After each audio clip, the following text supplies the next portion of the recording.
can't keep carrying this alone. I am 83 years old now, and I sit here in my small kitchen with my hands wrapped around a cup of tea that has gone cold.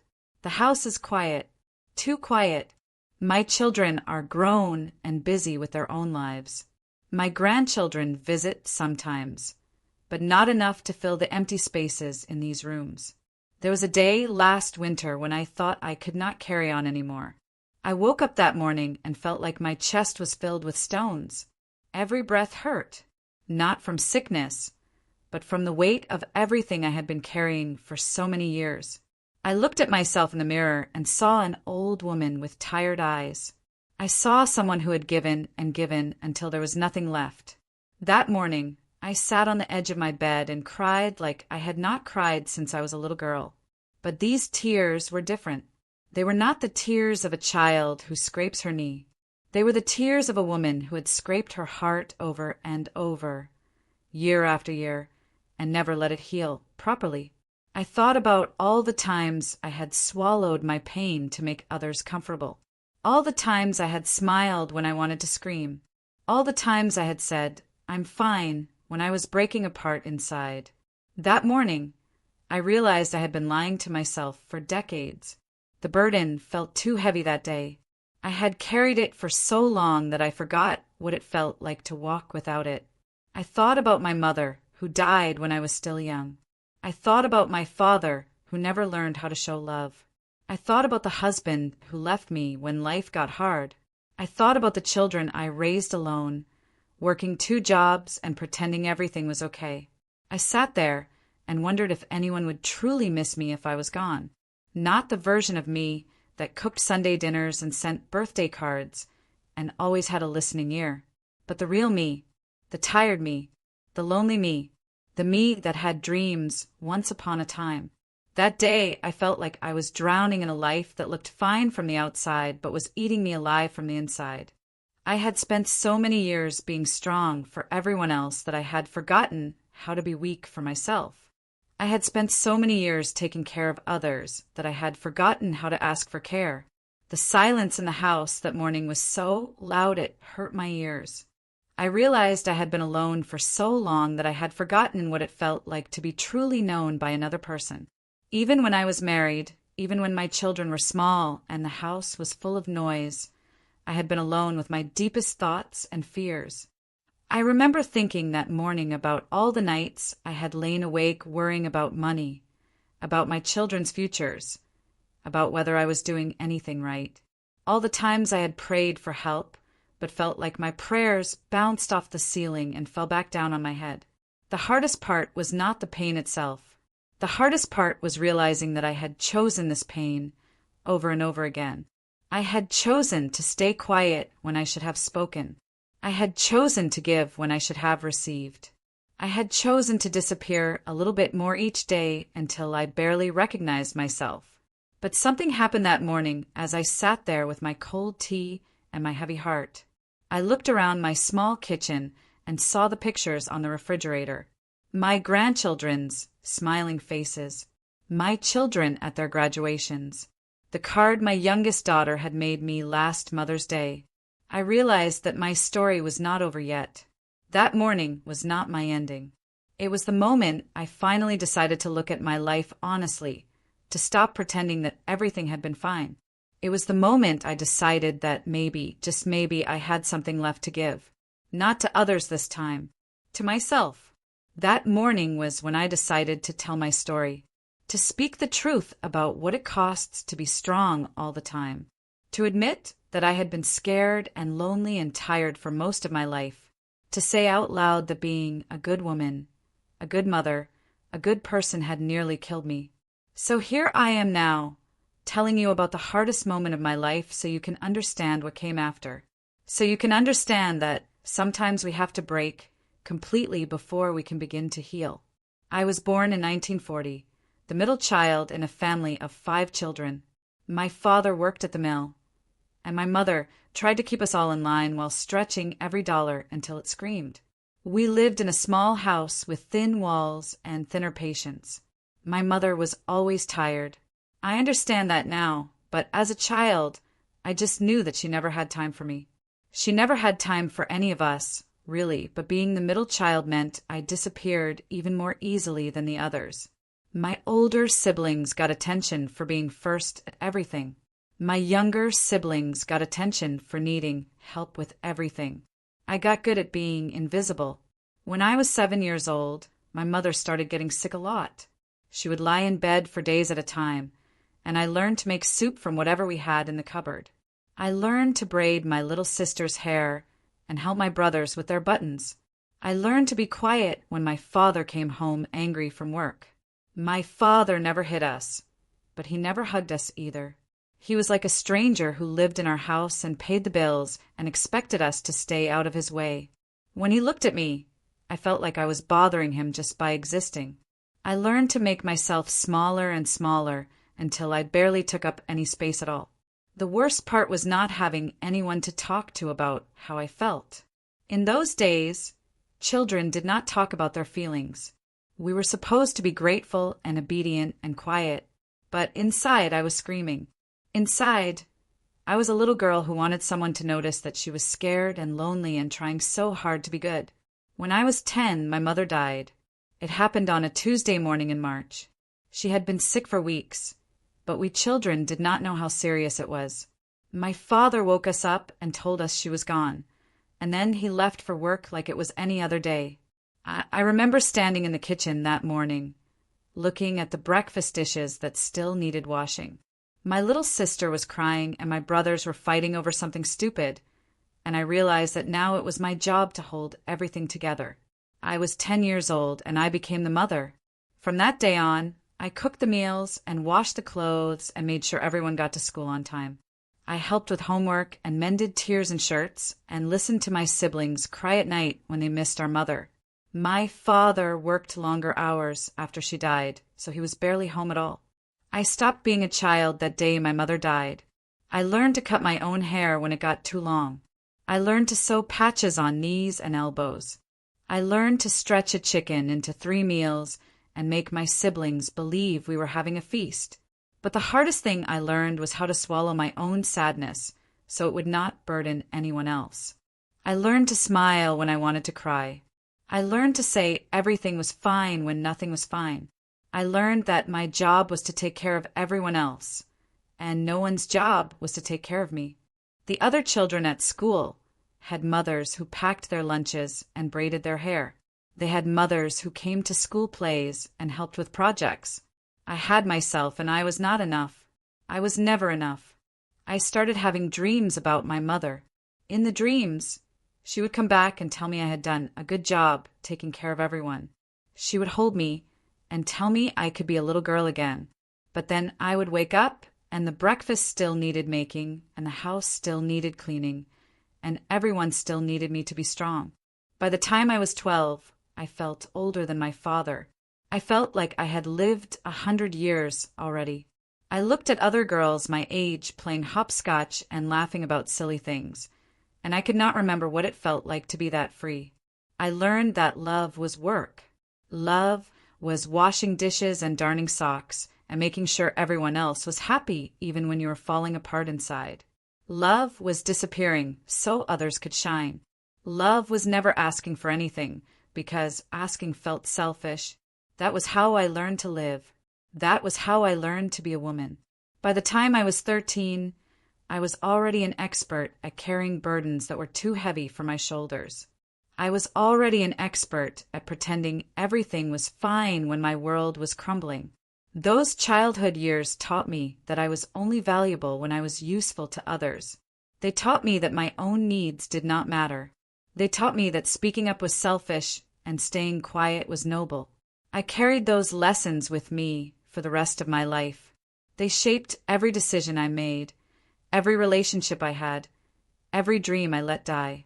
That little girl who learned to be a mother at 10 years old never really grew up. She just got better at hiding her pain. When I turned 16, something inside me started to change.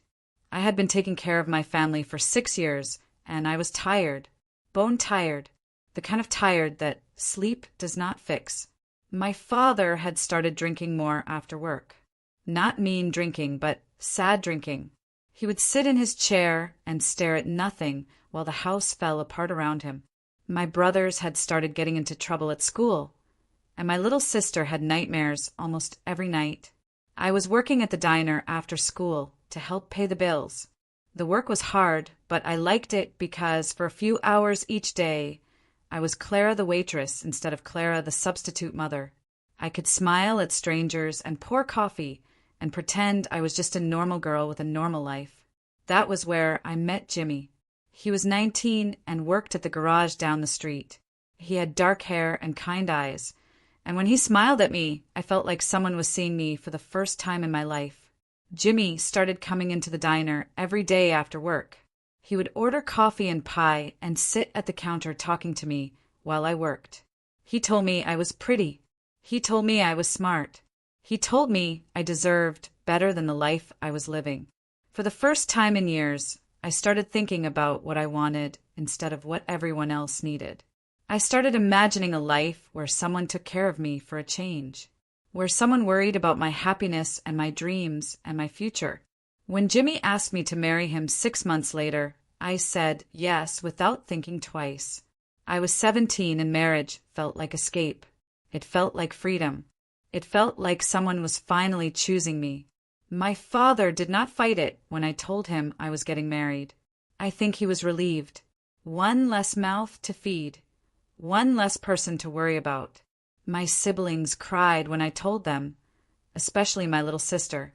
She clung to my skirt and begged me not to leave her. That night was the first time I had to choose between what I needed and what my family needed. I chose myself, and the guilt nearly killed me.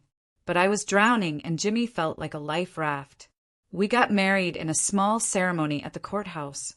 I wore a dress I made myself from fabric I bought with my tip money. My father walked me down the aisle, but he looked like he was attending a funeral instead of a wedding. The first months of marriage were like a dream. Jimmy and I rented a small apartment above the bakery. For the first time in my life, I only had to take care of myself and one other person. For the first time in my life, someone was taking care of me too. Jimmy would bring me flowers from the field behind his garage. He would rub my feet after long days at the diner. He would hold me at night and tell me stories about the life we were going to build together. But dreams do not pay bills, and reality started creeping in fast. Jimmy's job at the garage did not pay much, and I was still sending money home to help my father with my siblings. We struggled to make rent every month. The pressure started getting to Jimmy. He started staying out later with his friends.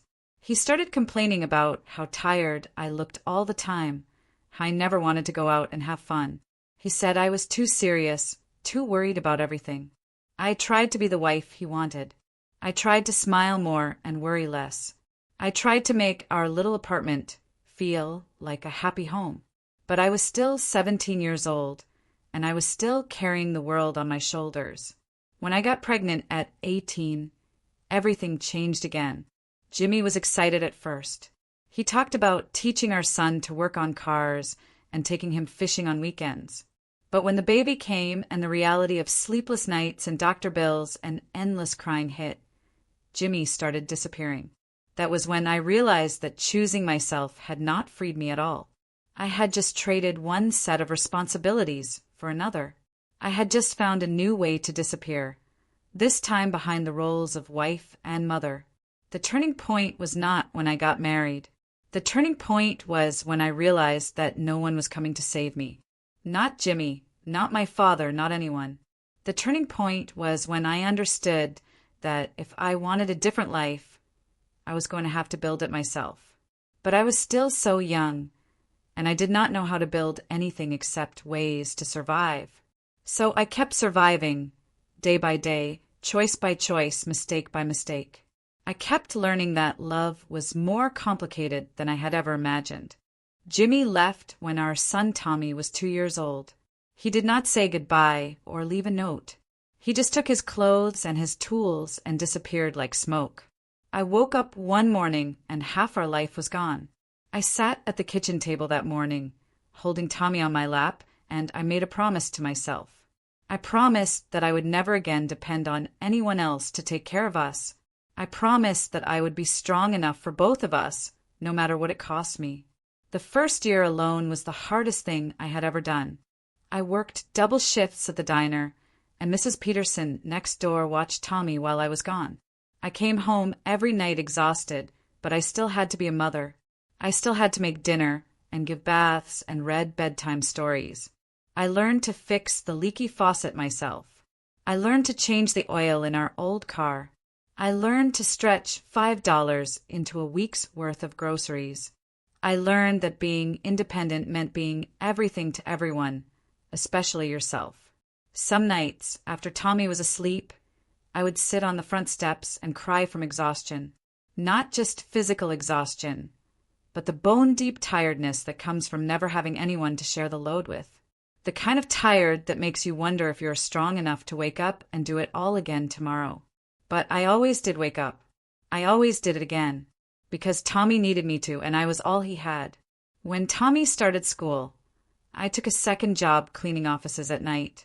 I would work at the diner from 6 in the morning until 2 in the afternoon, pick Tommy up from school, make him dinner, help him with his homework, put him to bed, and then go clean offices until midnight. I was making barely enough to keep us afloat, but we were surviving. We had a roof over our heads and food on the table. Tommy had clothes that fit and school supplies and birthday presents. From the outside, we looked like we were doing fine. Inside, I was disappearing again.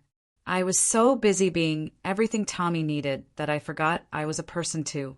I forgot I had dreams and wants and needs that went beyond making sure my son was happy. I stopped looking in mirrors because I did not like the woman I saw there.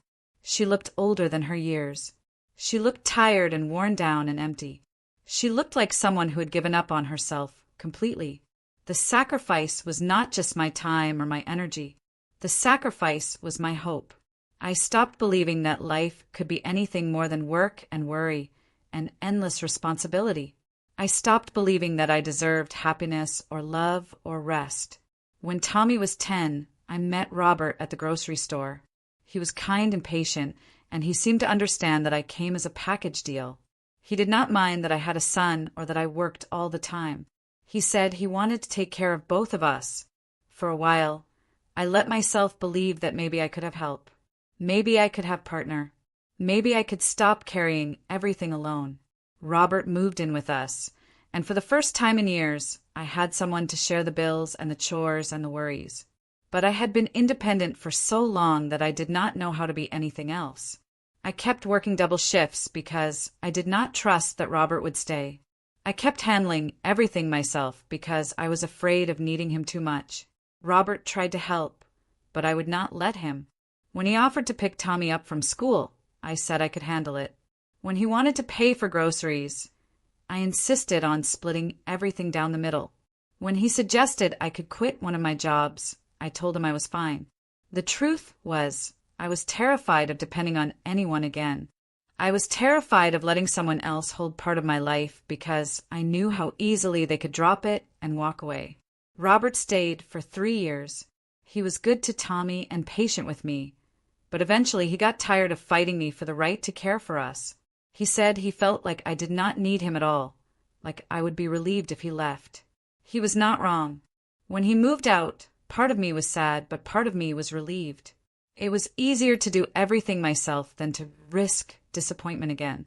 After Robert left, I doubled down on my independence. I worked even more hours and saved every penny. I built walls so high that no one could climb them, not even the people who genuinely wanted to help. I told myself that independence was strength. I told myself that needing no one was freedom. But late at night, when Tommy was asleep and the house was quiet, I knew the truth. Independence was just another kind of prison, and I was both the guard and the prisoner. Now that I am old, I spend a lot of time thinking about the things I wish I had done differently. The choices that keep me awake at night, the words I should have said, and the ones I should have kept to myself. My biggest regret is how I raised Tommy. Not that I did not love him enough, but that I loved him in the wrong way. I was so determined to be both mother and father that I never let him see me as just a person. I never let him see me struggle or doubt or make mistakes. I thought I was protecting him by being strong all the time. I thought I was teaching him that he could survive anything. But what I really taught him was that people should not need each other. That asking for help was weakness. That love meant never being a burden. Tommy grew up to be a good man, but he struggles to let people close to him. He married a wonderful woman, but he keeps her at arm's length the same way I kept everyone at arm's length. When I see him with his children, I see myself in him. Always giving, never receiving. Always strong, never vulnerable. I wish I had shown him that it was okay to need people. I wish I had let him help me when he offered, even when he was just a little boy wanting to set the table or fold the laundry. I wish I had taught him that love is not just about sacrifice. It is also about allowing yourself to be loved. I regret not fighting harder for my marriage to Jimmy. Not because he was perfect, but because I gave up too easily. I was so young, and I did not know how to ask for what I needed. I did not know how to say that I was scared and tired and needed help. Maybe if I had spoken up instead of swallowing my needs, things would have been different. Maybe if I had demanded that he be a real partner instead of expecting him to read my mind, we could have found a way to make it work. I regret not letting Robert love me properly. He was a good man who wanted to build a life with me, and I was too afraid and too stubborn to let him. I pushed him away because I was scared of being hurt again. But in protecting myself from potential pain, I guaranteed myself real loneliness. I regret all the nights I worked late instead of reading bedtime stories. I regret all the times I said no to school events because I was too tired or too busy. I regret all the moments I missed because I was so focused on surviving that I forgot to live. But the regret that hurts the most is how I treated myself. How I talked to myself like I was the enemy. How I never gave myself credit for doing an impossible job as well as anyone could. How I never forgave myself for being human. I was so hard on myself for every mistake, every moment of weakness, every time I fell short of perfection. I carried guilt like a stone in my chest for years and years. Guilt for not being a better daughter, a better wife, a better mother. Guilt for wanting things for myself. Guilt for being tired or sad or angry. From all these regrets, I learned some hard lessons. I learned that strength without vulnerability is not really strength at all. It is just fear wearing a disguise. I learned that independence without connection is just loneliness with better marketing. I learned that love is not just about giving until you have nothing left. Real love requires you to receive as well as give. It requires you to be honest about what you need and brave enough to ask for it. I learned that children need to see their parents as human beings, not superheroes. They need to see that it is okay to struggle and okay to need help. They need to learn that love is not about being perfect for each other, but about being real with each other. I learned that saying no is not selfish. That taking care of yourself is not selfish. That having dreams and wants and needs is not selfish. That you cannot pour from an empty cup, no matter how much you want to. Most importantly, I learned that it is never too late to change. Even at 83, even after decades of living the same patterns, it is never too late to try a different way. These lessons came too late to change my past, but they are not too late to change how I live my remaining days. They are not too late to share with my children and grandchildren. They are not too late to matter. The regrets will always be there. They are part of my story now, part of what made me who I am. But I do not have to let them define my ending. I am sitting here today with my youngest granddaughter on my lap. She is 4 years old, and she has been telling me about her day at preschool. Her eyes are bright and full of trust, and when she looks at me, I see all the possibility in the world. This little girl does not know yet that life will ask hard things of her. She does not know that she will have to make choices that will shape who she becomes. She does not know that she will carry burdens that seem too heavy for her shoulders. But she also does not know her own strength yet. She does not know that she can survive things she never imagined surviving. She does not know that she can love deeply even when love hurts. She does not know that she can build a life from broken pieces and make it beautiful. If I could tell her one thing, it would be this: you matter. Not because of what you do for others, but because of who you are. Your needs are important. Your dreams are worth fighting for. Your voice deserves to be heard. I want to tell her that it is okay to need people. That asking for help is not weakness, it is wisdom. That love is not about disappearing for others. It is about showing up as your whole self and letting others show up as theirs. Looking back on my 83 years, I see now that the pain I carried was real, but it was not the only truth of my life. I also see moments of joy that I was too busy to notice at the time. I see acts of love that I gave and received without fully understanding their value. I see the way Tommy hugged me extra tight after his nightmares, even when he got older and thought he was too big for hugging. I see the way my co-workers at the diner covered for me when I was sick, even though we barely knew each other's last names. I see the way Robert looked at me like I was worth fighting for, even when I was fighting against him. I see that I was loved more than I knew, that I was stronger than I believed, that my life mattered in ways I never understood. The pain was real, but so was the love. The struggle was real, but so was the strength. The loneliness was real, but so were the moments of connection that kept me going. I want my granddaughter to know that she will face hard times. Everyone does. But I want her to know that hard times do not have to break her. They can teach her. They can show her what she is made of. They can help her understand how precious the good times really are. I want her to know that it is okay to cry when things hurt. It is okay to be angry when things are unfair. It is okay to be scared when the future is uncertain. Feelings are not the enemy. Pretending not to have them is. I want her to know that she does not have to carry everything alone, that there are people who will help her if she lets them. That community is not a luxury, it is a necessity. That we were made to need each other. Most of all, I want her to know that her story is still being written. That no matter what has happened before, she gets to choose what happens next. That it is never too late to change direction, to ask for help, to start over, to try again. I am not the same woman who sat in her kitchen that winter morning feeling like she could not go on. I am not the same woman who carried her pain in silence for decades. I am still Clara, but I am Clara who learned to speak her truth. Clara who learned to ask for help. Clara who learned that love includes loving yourself. My story is almost over, but yours is just beginning.